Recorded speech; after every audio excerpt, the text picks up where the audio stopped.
Access granted.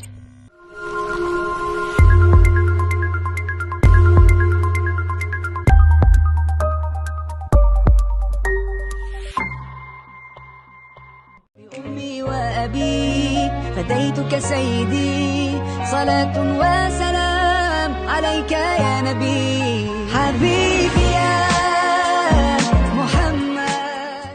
Bismillahirrahmanirrahim. Assalamualaikum warahmatullahi ta'ala wabarakatuh. Nama saya Muhammad Abdul Mughis bin Zakri, nombor matrik 061703. Baik, insyaAllah kita akan teruskan kepada bab yang akan saya bentangkan, yakni 7 wajah dalam madhab ataupun pendapat yang telah dipilih oleh para ulama', yakni 7 wajah qiraat lah. Jadi biasanya orang masih tertanya-tanya, apakah 7 wajah tu betul, tak salah, tak ada menyeleweng, tak ada menyimpang, tak lari daripada orang kata dasar qiraat itu. And then berapa banyak, kan, ada macam-macam, pelbagai. Jadi dekat sini banyak kontroversi berlaku, perselisihan faham daripada zaman tabi'in lagi, and then ada gosip dan sebagainya. Jadi ulama' pun sepakat untuk pilih hasil daripada perbincangan, hasil daripada Allah, rahmat Allah, cahaya Allah itu sendiri, daripada pendapat-pendapat yang banyak itu, maka pendapat Imam Abu Al-Fadhil Ar-Razi yang telah dipilih. Dan Imam Al-Fadhil telah berkata, pendapat-pendapat yang banyak, mazhab-mazhab yang banyak ini, kebiasaannya tidak akan keluar, tidak akan lari daripada 7 huruf. Maksudnya wajah 7 huruf tu tak akan lari jauh, biasanya lebih kurang je dalam khilaf-khilaf, dalam perbezaan-perbezaan itu. Baik, yang pertamanya adalah perbezaan dari segi isim. Tak kisahlah sama ada isim itu ifrad, tunggal ke, dia dua, musanna ke, dia jamak ramai ke, dia lelaki muzakkar ataupun dia muannas perempuan. Yang kedua adalah perbezaan dari segi fi'il, madhi telah berlaku, mudhari' sedang berlaku atau akan berlaku, ataupun fi'il amr, kata suruhan. Dan yang ketiga dari segi perbezaan khilaf dari segi wajah-wajah i'rab, untuk kita hurai. Yang keempat, perbezaan dari segi khilaf antara bin naqsi wa ziyadah, untuk kita tambah, untuk kita kurangkan. Dan yang kelima, perbezaan antara taqdim dengan takhir, yang awal, yang terkemudian. Yang keenam, perbezaan antara khilaf antara ibdal, penggantian. Okey. Yang ketujuh, yang terakhir adalah perbezaan antara al-lahjat, yakni dialek bahasa. Seperti baris fathah dengan baris imalah a, e, ataupun nipis tebal, tarqiq, tafkhim, kan, ra, kan. Kemudian jelas dengan izhar dengan idgham, dan lain-lain banyak lagi lah. Okey. Baik, kita pergi kepada contoh. Contoh yang pertama tadi, iaitu wajah perbezaan khilaf pada isim dalam firman Allah, surah Al-Mu'minun ayat 8, walladzina hum liamanatihim wa ahdihim ra'un. Jadi kalimah liamanatihim itu boleh ada yang baca jamak liamanatihim, dan ada yang baca dengan ifrad liamanatihim. Contoh yang kedua, bukan contoh kedua, contoh pula untuk khilaf kepada fi'il tadi, dalam surah Saba ayat 19, Rabbana ba'id baina asfarina. Jadi Rabbana itu ada yang dibaca dengan nasab sebagai munada, dan juga perkataan ba'id adalah fi'il amr. Dalam maksudnya berdoa lah ni, perbuatan berdoa, kita sedang berdoa. Dan ada juga yang baca Rabbuna dengan rufu' sebagai mubtada, dan perkataan ba'ada, ba'id tadi dibaca ba'ada, iaitu fi'il madhi dengan membawa ayat berita. Contoh seterusnya, kita pergi kepada contoh untuk khilaf wajah-wajah i'rab tadi. Firman Allah dalam surah Al-Baqarah ayat 282, wala yudarra katibun wala syahid. Huruf ra tu dibaca dengan baris fathah, dan juga ada yang baca dengan baris dhammah. Fathah kerana apa? Kerana wala yudar, la itu adalah dianggap sebagai lam alif nahi. Jadi selepasnya fi'il mestilah majzum. Dan juga fathah pada ra itu adalah fathah malhudhah. Kerana sebab apa? Sebab idgham mithlain. Tapi kalau kata dibaca Rabbuna maafkan saya, kalau baca wala yudarru, maksudnya lam itu dianggap sebagai lam alif nafi. Jadi fi'il selepas dia jadi marfu' lah. Okey. Dan contoh yang dibawakan lagi dalam kitab ini, contoh yang kedua untuk wajah-wajah i'rab juga, firman Allah dalam surah Al-Buruj ayat 15, maafkan saya, perkataan Al-Majidu dibaca dengan rufu' dan ada juga dibaca dengan al-jar. Rufu' sebagai na'at kepada kalimah Dzul Arsyil Majid, kalimah dzu itu. Jadi dia akan jadi Al-Majidu rufu'. Tetapi kalau dibaca Al-Majidi, ulama menganggap ia sebagai jar dan na'at kepada kalimah Al-Arsy tadi, bukan yang dzu tu. Okey. Jadi secara kesimpulannya tak ada perbezaan wajah antara khilaf wajah-wajah i'rab dalam isim ataupun fi'il seperti yang kita lihat tadilah, seperti contoh yang saya bawakan tadi. Okey, contoh untuk wajah khilaf keempat iaitu bin naqsi wa ziyadah, tambah dan kurang. Firman Allah Subhanahu wa taala dalam surah Al-Lail ayat 3, wa ma khalaqadz dzakara wal untha. Huruf ra pada kalimah adz-dzakara itu dibaca dengan baris fathah dan ada juga diriwayatkan dengan baris bawah wadz-dzakari wal untha sebagai naqas kepada kalimah ma khalaqa. Okey, baik, terus contoh wajah khilaf yang kelima iaitu taqdim dan takhir firman Allah Subhanahu wa taala dalam surah Qaf ayat 19, wajaat sakratul maut bil haqq. Ada juga dibaca dengan wajaat sakratul haqqi bil maut. Nampak Okey, contoh wajah yang keenam khilaf dengan ibdal firman Allah Subhanahu wa taala dalam surah Al-Baqarah ayat 259, wanzur ilal 'idhami kaifa nunshiruha. Ada juga dibaca dengan nunshizuha, ada baca dengan ra, ada baca dengan zai. Okey. Jadi ada satu lagi contoh yang dibawakan untuk wajah khilaf dengan ibdal ini, iaitu firman Allah Subhanahu wa taala dalam surah Al-Waqi'ah ayat 29, kalimah wa talhim mandud. Ada yang baca dengan wa talhin ha dan ada yang baca dengan wa tal'ain, iaitu dengan ain. Jadi secara keseluruhannya tidak ada perbezaan dalam wajah ini antara isim dan juga fi'il. Dan contoh yang terakhir untuk khilaf yang ketujuh iaitu khilaf al-lahjat, dialek bahasa, firman Allah Subhanahu wa taala dalam surah An-Nazi'at ayat 15, wa hal ataka hadithu Musa.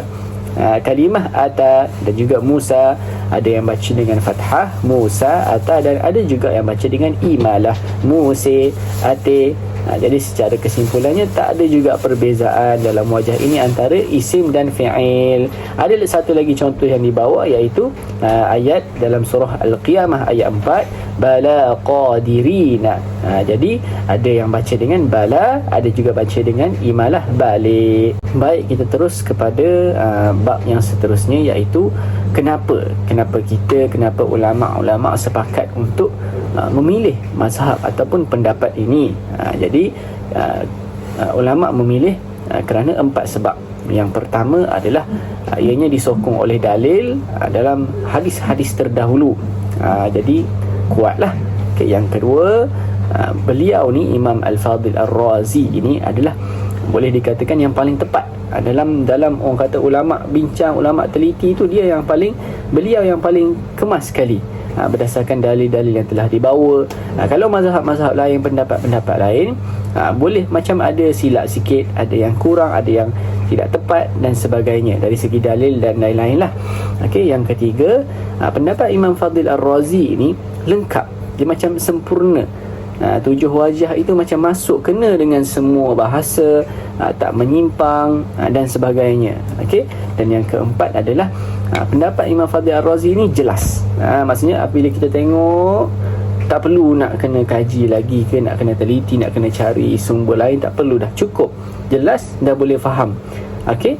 Baik, seterusnya adalah setelah kita bincang tadi, kita dapat tahu bahawa banyak imam-imam ataupun ulama-ulama yang besar yang memberi pendapat masing-masing dalam wajah-wajah, 7 wajah qiraat ini.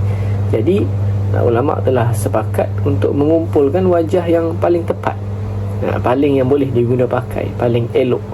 Dalam yang lain-lain pun elok, tapi yang paling elok.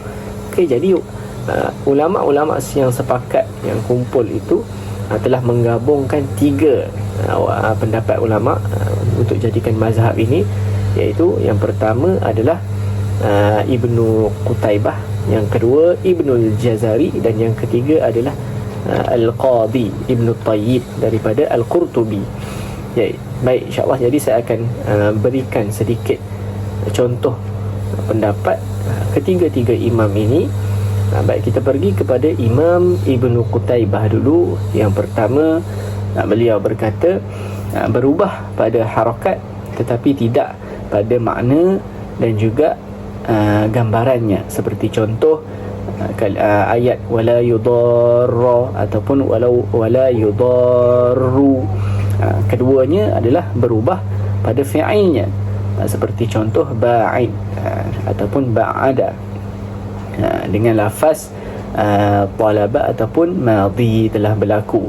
Dan yang ketiga adalah berubah dengan lafaz, seperti contoh kalimahnya nunshizuha ataupun dengan ra nunshiruha, ra muhmal ataupun zai mu'jam. Dan yang keempat adalah talhim mandud, dengan berubah dengan ibdal huruf makhraj terdekat. Dan ada juga dibaca dengan ain, wa tal'im mandud.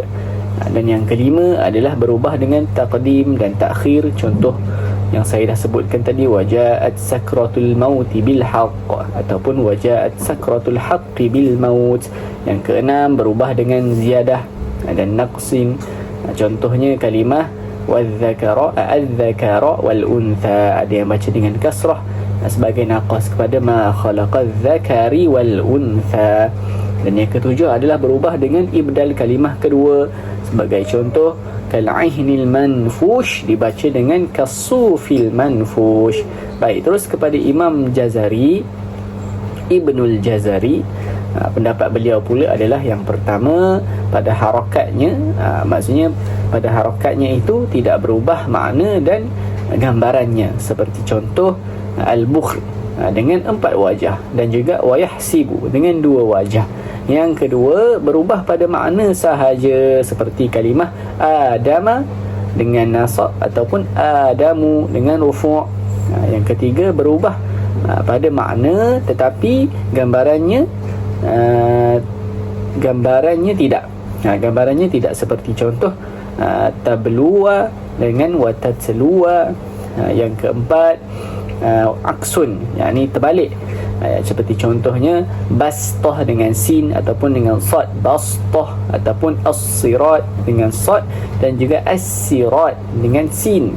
Dan yang kelima mengubahnya ataupun dengan kita mengubahnya, iaitu kalimah contohnya famdu fas'au. Dan yang keenam adalah pada taqdim dan takhir, seperti fayaqtulun dengan wayuqtalun, dengan fathahkan ya mudara'ah bersama dengan bina'un fi'il untuk fa'il pada 2 kalimah. Dan apabila kita dhammah tu bersama dengan bina' fi'il untuk maf'ul pada kalimah kedua. Dan yang terakhir, yang ketujuh adalah pada ziyadah dan juga naqas, seperti awsa dan wawassa. Baik, terus kepada imam yang terakhir, iaitu Al-Qadi Ibnu Tayyib, diriwayatkan oleh Al-Qurtubi. Pendapat beliau yang pertama adalah berubahnya harakat tetapi tidak pada makna dan juga gambarannya. Contohnya kalimah athhar sukun ra, dan kalimah wayadhiqu dengan dhammah ataupun sukun qaf ataupun wayadhiq, athharu athhar. Yang kedua, tidak berubah gambarannya tetapi berubah maknanya dengan i'rab. Contohnya kalimah rabbana ba'id baina asfarina, dengan sirah madhi ataupun talab. Yang ketiga, kekal gambarannya tetapi berubah maknanya dengan khilaf huruf, seperti contoh kalimah nunshiruha dengan nunshizuha tadi. Yang keempat, berubah gambarannya tetapi kekal maknanya, contohnya kasufi dengan kal'ahinil manfush tadi. Yang kelima, berubah gambarannya dan berubah juga maknanya, seperti contoh watalhin mandud, watal'in mandud. Yang keenam, taqdim dan takhir, wajaat sakratul maut tadi. Yang ketujuh, ziyadah dan naqas, seperti lahu tis'un wa tis'una na'jatun ataupun walahu tis'un wa tis'una na'jatun untha, dengan tambahan lafaz perempuan. Wallahu ta'ala alam. Itu sahaja daripada saya serahkan kepada pembentang yang seterusnya. Bismillahirrahmanirrahim. Assalamualaikum warahmatullahi wabarakatuh. Nama saya Ahmad Hafizuddin bin Abu Qashin. Nombor metrik 061661. InsyaAllah saya akan menyambungkan mengenai nisbah baina hadzal madhahib wa madhhabur radhi.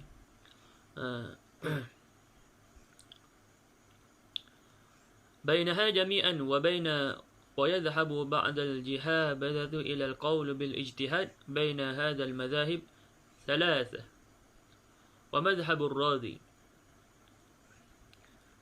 Terdapat penyatuan antara ketiga-tiga aliran pemikiran mazhab ni dan mazhab Ar-Razi, lebih tepatnya yang sama dengan mereka, dan menjadikan perselisihan di antara mereka secara lisan. Secara lisan ni cara mulut lah kan. Seperti yang kita lihat, kerana satu aspek ni yang lengkap dalam kata-kata Ar-Razi tidak disebutkan oleh salah seorang daripada ketiga-tiga mereka, sebagai tambahan kepada fakta bahawa dia menggabungkan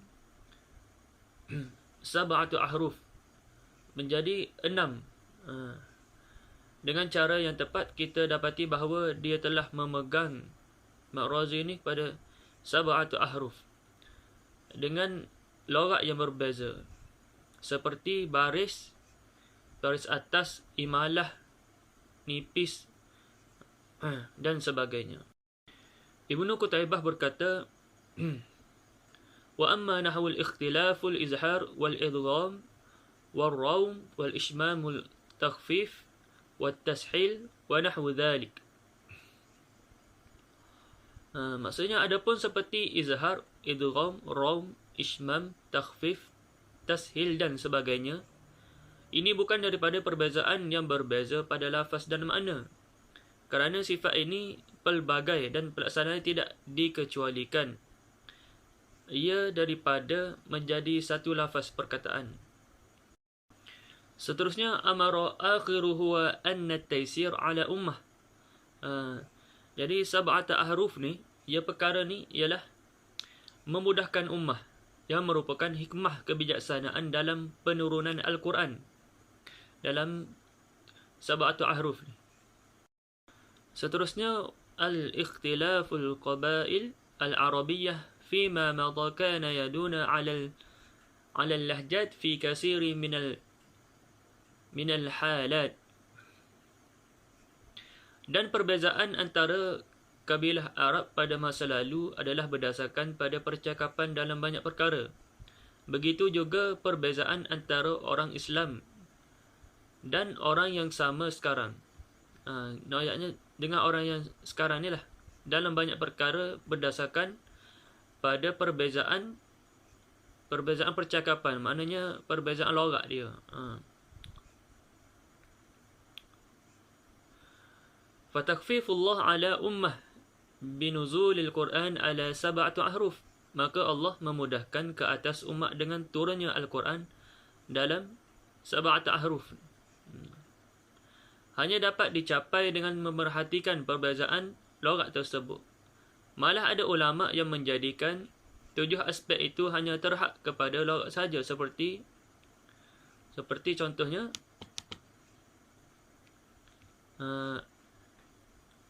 at-tahin, dibaca dengan hatta hin. Dan contohnya lagi, perkataan alaihum wa fihum dibaca dengan dhammah ha, dan perkataan alaihimu wa minhumu, sini dia silah mim jamak. Perkataan Musa wa Isa baca dengan imalah. Seterusnya daf'ul i'tiradat al-waridatun ala hadhihi al-madhhab. Mana bantahan dalam mazhab ini.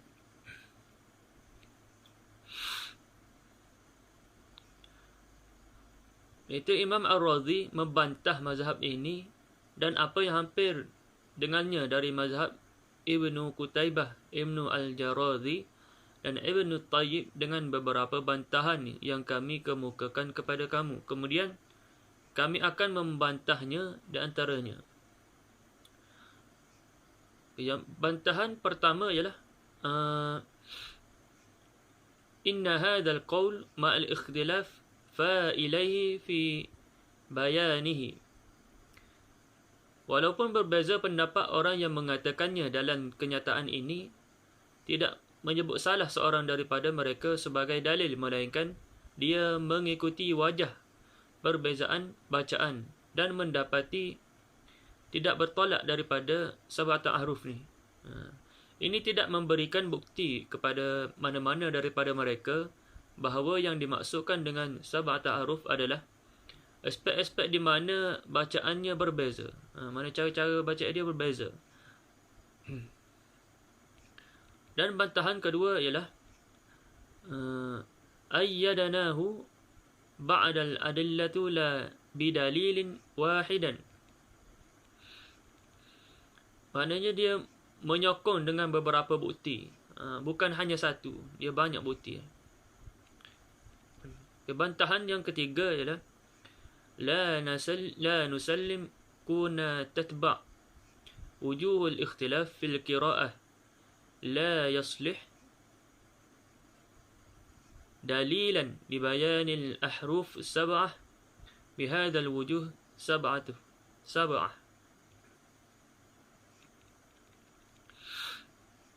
Dia tidak mengakui bahawa menjejak wajah perbezaan bacaan tidak sesuai kepada bukti-bukti untuk menjelaskan sab'atu ahruf ni.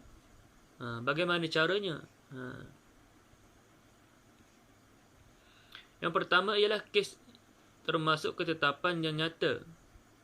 Dan yang kedua adalah bahawa ia adalah nyata. Keseluruhan keadaan dan apa yang menjadi wujud pada masa hadapan. Bismillahirrahmanirrahim. Nama saya Muhammad Habibullah bin Hussein, nombor metrik 060204. InsyaAllah saya akan membentangkan menyambung daripada sahabat saya. Baqa'ul ahrufus sab'ah fil masahif, mengekalkan 7 huruf dalam mushaf Uthmani, mushaf. هل الأحرف السبعة التي نزل بها القرآن الكريم لها وجود في المصاحف العثمانية؟ Adakah 7 huruf yang dengannya Al-Quran yang mulia, Quran yang mulia ini diturunkan wujud dalam mushaf Uthmani? Adakah 7 huruf ni wujud dalam mushaf Uthmani? InsyaAllah pandangan daripada dhahaba jama'ah minal fuqaha wal qurra wal mutakallimin, sekumpulan ulama fiqh, imam wal qurra dalam bidang Quran, dan ulama wal mutakallimin berkata bahawa semua huruf ini ada pada Al-Quran Uthmaniyah. Ada.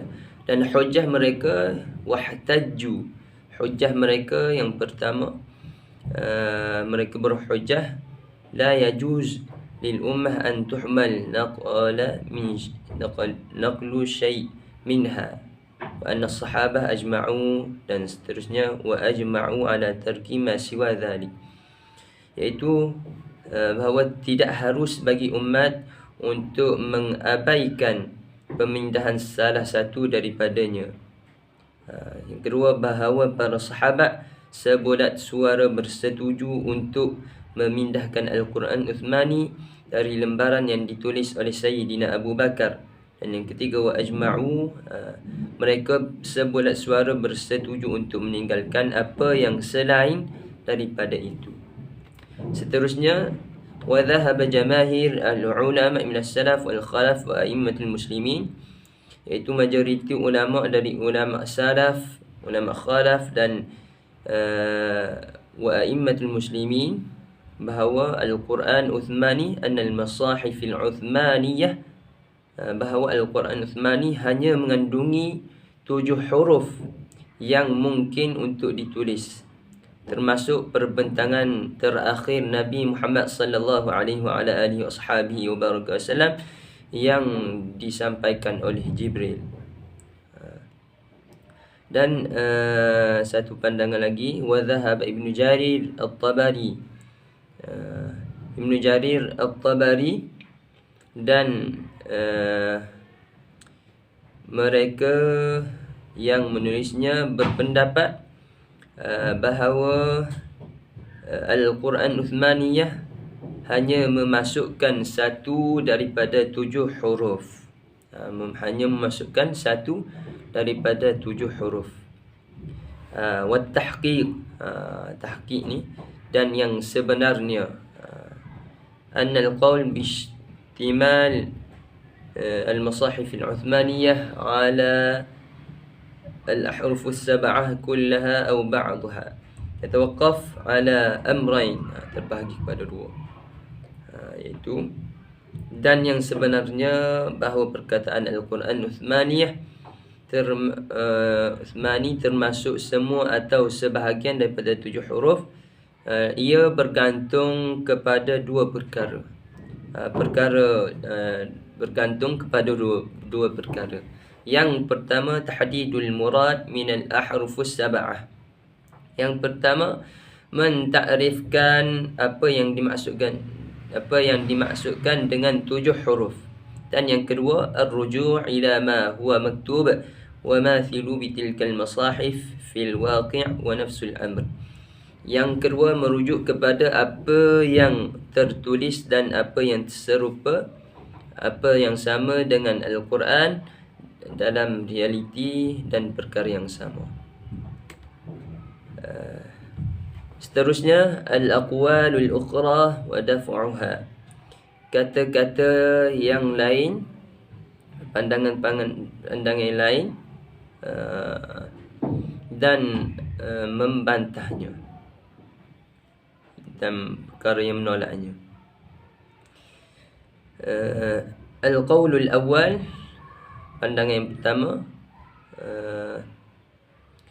inna hadzal hadith mushkal la sabil ila ma'rifah ma'nahu al-maqsud, bahawa hadis ini bermasalah dan tidak ada cara untuk mengetahui maksud yang dimaksudkan, dan persamaannya ialah perkataan ahruf, pada lafaz ahruf, maka padanya pada ahruf ni adalah jamak dari harfun, ahruf. Seterusnya, wal harfu mushtaraku lafzi baina ma'ani kathirah, dan Allahumma salli ala sayyidina Muhammad, dan harfu itu adalah gabungan lafaz antara banyak makna, makna yang banyak. Dan wal mushtarakul lafzi, dan gabungan lafaz tidak tahu yang mana maksudnya, dan wa yudfa'u hadzal ra'yu, ini dan dia membantahnya, menyangkal. Kami tidak menerima apa yang dia katakan dalam bentuk umumnya, bahawa gabungan lafaz tidak tahu yang mana maksudnya. Sebaliknya bal al-mushtarakul lafzi, gabungan lafaz menunjukkan maksud yang dimaksudkan apabila timbul anggapan yang Allahumma salli ala Muhammad, anggapan ni